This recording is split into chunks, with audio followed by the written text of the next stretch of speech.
Hello everyone, welcome to my channel Pooja economics and this is Pooja Saroha. तो आज हम कर रहे हैं कलेक्शन ऑफ डाटा का फाइनल पार्ट। तो इस पार्ट में देखिए क्या है, तो हम कर रहे हैं सेकेंडरी डाटा। तो सेकेंडरी डाटा जैसे मैंने आपको प्रीवियस चैप्टर में मतलब प्राइमरी डाटा के बारे में बताया था, और अब हम इसमें सेकेंडरी डाटा के बारे में याद करते हैं। तो प्राइमरी डाटा देखिए क्या होता है कि आप जब इंफॉर्मेशन किसी दूसरे से कलेक्ट करते हैं, तो और अब सेकेंडरी डाटा देखिए क्या होता है।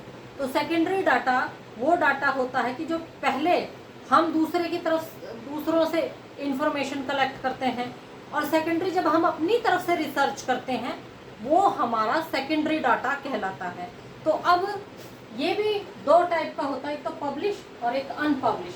पब्लिश में देखिए क्या क्या आ जाता है, एक तो मैगजीन्स आ जाती हैं, magazines, journals, article and reports by local government, state government and central government, RBI की रिपोर्ट्स, एंड ये है इंटरनेशनल ऑर्गेनाइजेशन की रिपोर्ट जैसे कि आईएमएफ एंड वर्ल्ड बैंक हो गए।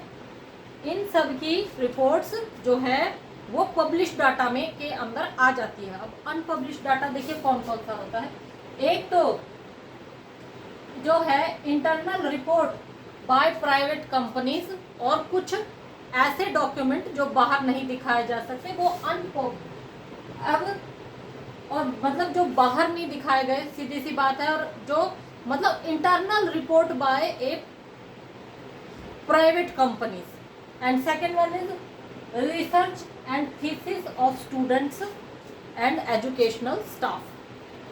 ये सब अनपब्लिश्ड डाटा हो जाते हैं। तो अब देखिए इन सब की जो है प्रिकॉशंस क्या क्या है। तो सबसे पहले जो सोर्सेज हैं वो वेरीफाई होने चाहिए।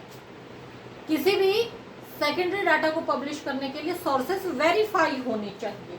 सेकेंड वन, सूटेबिलिटी होनी चाहिए। सूटेबिलिटी मतलब अगर उसके ऊपर आपने कई बंदों को बैठाया है तो ये नहीं कि अगले की रिपोर्ट कुछ कहती है, उसकी रिपोर्ट कुछ कहती है, भाई जो भी डाटा हो सूटेबल हो। Second one, review. सीधी सी बात है कि कोई भी अगर हम रिपोर्ट बनाएंगे तो उसको एक दो बार अच्छे से पढ़ के देखेंगे, तो जाहिर सी बात है उसका रिव्यू भी होना चाहिए। एंड सेकेंड वन इज जो वो है मैनेजमेंट है वो मैच होना चाहिए। ये नहीं कि आपने इकोनॉमिक्स का अगर कोई रिपोर्ट बनानी है तो उसके ऊपर पॉलिटिक वाले को बैठा दिया, सोशियोलॉजी वाले को बैठा दिया। तो देखिए मैं बुराई नहीं कर रही, बात बता रही हूँ। तो भाई मतलब इस तरह से आपको नहीं बैठाना। जो है एडिकेसी, ACQUAIC, ये एडिकेट है, ये इंश्योर यानी कि पर्याप्त। भाई इतना डाटा बहुत है, ये नहीं कि पूरी रामायण आप लिखने बैठेंगे, ये नहीं करना है। जो चीज जितनी पूछी जाए उतनी ही आपको बतानी है, क्योंकि इससे फिर मति भ्रम यानी कि वो कहते हैं कि एकदम पजल वाली सिचुएशन आ जाती है। तो यानी कि डाटा पर्याप्त होना चाहिए। तो अब हम आते हैं सर्वे पे। तो देखिए सर्वे क्या होता है, यानी कि किसी की क्वेश्चन करके मतलब किसी से डाटा कलेक्शन करना है। तो देखिए जो सर्वे है ये कोई बड़ी चीज नहीं है, ये भी कलेक्शन ऑफ डाटा है थ्रू क्वेश्चन, घूम घूम के। तो अब ये भी टू टाइप्स का होता है। तो ये कौन कौन से है, एक तो सेंसस और एक है सैंपल। Census and sample. तो देखिए अब मैं आप लोगों से एक बात पूछूंगी, सेंसस, पहला सेंसस कब हुआ था? कोई बात नहीं, मैं इसी चैप्टर में आपको जवाब दूंगी। तो अब सेंसस मेथड और सैंपल मेथड देखते हैं। तो देखिए सेंसस मेथड जो है वो पॉपुलेशन के वाइड एरिया के लिए किया जाता है। तो अब ये 1881 में अस्तित्व में आया था, सिंस 1881 में। तो अब इसमें देखिए क्या आता था कि हर 10 साल के ऊपर होता है, हर 10 साल बाद सेंसस किया जाता है। तो इसमें क्या होता है कि कुछ खास लोगों को मतलब हायर क्या मतलब कुछ खास लोगों को ये ड्यूटी दी जाती है कि आप लोग घर घर घूमें। आप लोगों ने भी देखा होगा जनगणना वाले आते हैं जब हर 10 साल बाद, तो भाई वो घर घर जाके डाटा कलेक्ट कर लेते हैं। भाई कितने लोग इस घर में रहते हैं, कितने बच्चे हैं, कितने बूढ़े हैं, कितने जवान हैं, कितने नौकरी करते हैं, मतलब सेक्स रेशो, भाई कितने कमाने वाले हैं, कितने नहीं कमाते हैं, कितने जिंदा हैं, कितने मर चुके हैं। और यहाँ तक ये भी ध्यान दिया जाता है भाई शादी कहाँ हुई है, किस गांव में हुई है, गांव या शहर कुछ भी लगा लीजिए आप लोग। तो अब देखिए, अब इसकी एडवांटेज क्या है, ये हाईली एक्यूरेटेड है, मतलब गलती होने की तो चांस लगभग ना के बराबर ही होती है। वाइसनेस ऑफ टाइम, इसमें ऐसा कि समय का सदुपयोग होता है। तो data each and every item, तो जो डाटा है रिलेट करता है ईच एंड एवरी आइटम, मतलब हर इंसान का डाटा ये लिख लेते हैं। और उसके बाद सुटेबल फॉर होमोजेनियस मतलब एक जैसे लोगों के लिए ये डाटा सुटेबल है। तो अब देखिए, अब इसका डिसएडवांटेज क्या है कि टाइम कंज्यूमिंग बहुत है, हाईली एक्यूरेटेड है पर टाइम कंज्यूमर बहुत है। और दूसरी बात, समय का सदुपयोग होने के बावजूद कई बार इसमें समय बेकार भी जाता है। और दूसरी बात, कई बार लोग अपना सही डाटा भी नहीं बताते हैं। और कई बार तो देखिए ऐसा होता है कि जो हमने जनगणना ड्यूटी पर लगाए होते हैं ना, तो देखिए मैं बिल्कुल ही इजी लैंग्वेज में बता रही हूँ ताकि आपको समझ में आ जाए। तो अब जो जनगणना ड्यूटी वाले होते हैं ना, कई बार वो नए होते हैं या अभी मतलब काम को लेके उनकी मतलब हाईली प्रैक्टिस नहीं होती। मैं ये नहीं कहती कि उनको काम करना नहीं आता, उनकी अपने काम को लेके कई बार हाईली प्रैक्टिस नहीं होती, तो वो ढंग से डाटा कलेक्ट नहीं कर पाते हैं। Next one is sample. तो जो सेंसस था वो तो वाइड एरिया में जाके था, लेकिन जो सैंपल है वो छोटे एरिया में होता है। तो देखिए अब इसमें क्या है कि छोटे किसी पॉपुलेशन का एक छोटा हिस्सा ले लिया जाता है, तो उसमें इसका देखिए एडवांटेज क्या है, सिर्फ कुछ यूनिट ही यूज किए जाते हैं। अब जो ये है कि इसमें एक तो ज्यादा समय नहीं लगता, आइटम लिमिटेड होते हैं और इसमें ज्यादा मेहनत नहीं लगती। तो जिस तरह एक आपने ना जो रीजनिंग में क्वेश्चन किया होता है कि एवरेज किस तरह निकाला जाता है, वो एवरेज सिस्टम इस सैंपल में निकाला जाता है, तो लेस कंज्यूमिंग होती है। तो अब इसके भी अपने अपने डिसएडवांटेज है। सबसे पहली बात, जो हेट्रोजीनियस है, यानी कि हेट्रोजीनियस जैसे कि असमान, मतलब जो आपस में एक दूसरे से अलग अलग है, ये उनमें यूज किया जाता है। और दूसरी बात, उसके बावजूद भी इसमें सही डाटा कलेक्ट नहीं हो पाता है कई बार। सो अब हम इसकी एसेंशियल देख लेते हैं क्या क्या। तो सैंपल की जो एसेंशियल या इंपॉर्टेंस क्या होना चाहिए, देखो सबसे पहले एक तो ये इंडिपेंडेंट होना चाहिए, रिप्रेजेंटेटिव होना चाहिए, एडुकेट होना चाहिए और होमोजीनियस होना चाहिए। सेकंड वन, अब जो सैंपल है उसका मेथड क्या क्या है। तो सबसे पहले तो रैंडम मेथड, और ये random method and non random method यहाँ लिख देती हूँ, नॉन रैंडम मेथड। तो रैंडम मेथड भी टू टाइप का होता है, एक तो सिंपल रैंडम मेथड, तो इसमें क्या होता है कि हर यूनिट को आपस में मतलब कलेक्ट किया जाता है, लेकिन उसके भी टू टाइप है, एक तो लॉटरी सिस्टम और एक टेबल सिस्टम। लॉटरी मतलब अब आपको पता है कि टिकट बांटी जाती है लॉटरी की और किसी एक की लगती है, तो किसी एक सैंपल को उठाया जाता है और उसी से रिपोर्ट तैयार की जाती है।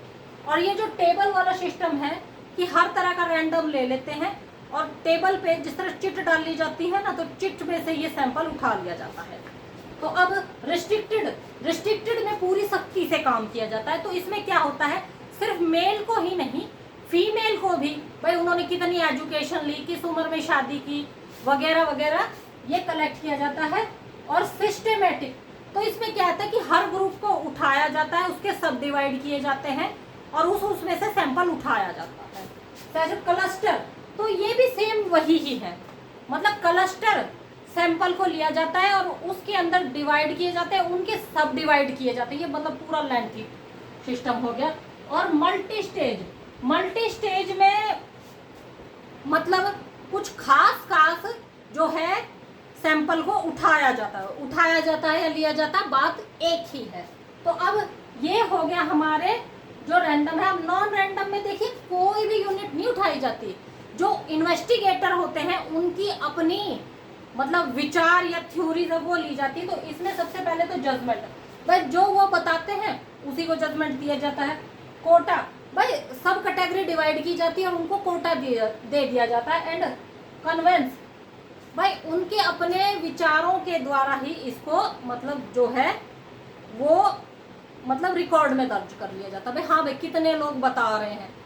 तो नेक्स्ट वन इज एरर। तो आइए अब हम एरर निकालते हैं। तो देखिए ये एरर भी दो तरह का होता है, एक तो सैंपल एरर और एक नॉन सैंपल एरर। लेकिन ये स्टैटिस्टिकल एरर निकालने का ये फार्मूला होता है, error equal to true value, accurate value और एस्टिमेट वैल्यू। भाई असली जो है वैल्यू क्या है और जो वैल्यू मिली है और जो होनी चाहिए accurate value, estimate value, accurate value वो क्या होनी चाहिए, ये फार्मूला है, इंपॉर्टेंट है, याद रखिएगा। तो सैंपल मेथड में जो इसमें sample, estimate and accurate population जो है पैरामीटर के अकॉर्डिंग ली जाती है। तो यहाँ पर एवरेज जो है मतलब इनकम निकाल ली जाती है। यहाँ पर एवरेज का फॉर्मूला इस्तेमाल होगा कि मान लीजिए कि 5 लोगों की इनकम इतनी है और फिर उन सबको जोड़ के 5 से भाग यानी कि डिवाइड कर दिया जाता है, तो वो तो एवरेज इनकम आ गई। अब एस्टिमेट निकालने के लिए किसी एक को ले लेते हैं, जो मतलब किसी एक की इनकम को ले लेते हैं और उससे उसको और एवरेज को आपस में जोड़ के फिर 2 से भाग करेंगे, तो अब वो माइनस में आती है या प्लस में आती है, वही उसकी फिर जो है एक्यूरेट इनकम होगी। हाँ जी एक्यूरेट। तो अब नॉन सैंपल में भाई डाटा के अंदर एरर हो सकता है। अब इस एरर में कई बार जो है जो नॉन रिस्पॉन्स मतलब अगर कोई रिस्पॉन्स ही नहीं देगा तो हम कैसे बता पाएंगे। और सैंपल जो 22 है तो कई बार जो है सैंपल ज़्यादा वक्त ले लेता है, ये नॉन सैंपल एरर है। और कई बार वो हम एक्यूरेट ही नहीं कर पाते भाई वो क्या चीज़ है। तो अभी एक मिनट, ये सैंपल एरर वाला आपको दोबारा बताऊंगी, मुझे लगता है मैंने कुछ गड़बड़ कर दी है। तो अब जो है हमारे सेंस मतलब ये जो है अब हमारे ये दो एक्सक्यूज मी, तो अब ये हमारी इंपॉर्टेंट एजेंसी है जो सेकेंडरी डाटा बताती है। First of all census of India, ये 1881 से अस्तित्व में आई, इस्टेब्लिश हुई थी सिंस 1881। हर 10 साल बाद ये सर्वे करती है। अब NSSO ये 1950 में मिनिस्ट्री ऑफ फाइनेंस के द्वारा ये इस्टेब्लिश की गई थी। हर 5 साल में ये आपको वो बताती है, मतलब अपनी रिपोर्ट बताती है NSSO। तो देखिए सबसे पहले मैं आप लोगों से एक बात के लिए माफ़ी मांगना चाहूँगी, कल मैंने इसको NSSO की जगह NSO बता दिया था, तो आप मुझे माफ़ कीजिए, मैंने गलती की। तो अब NSSO हर 5 साल में। और अब हम सैंपल एरर करते हैं। तो देखिए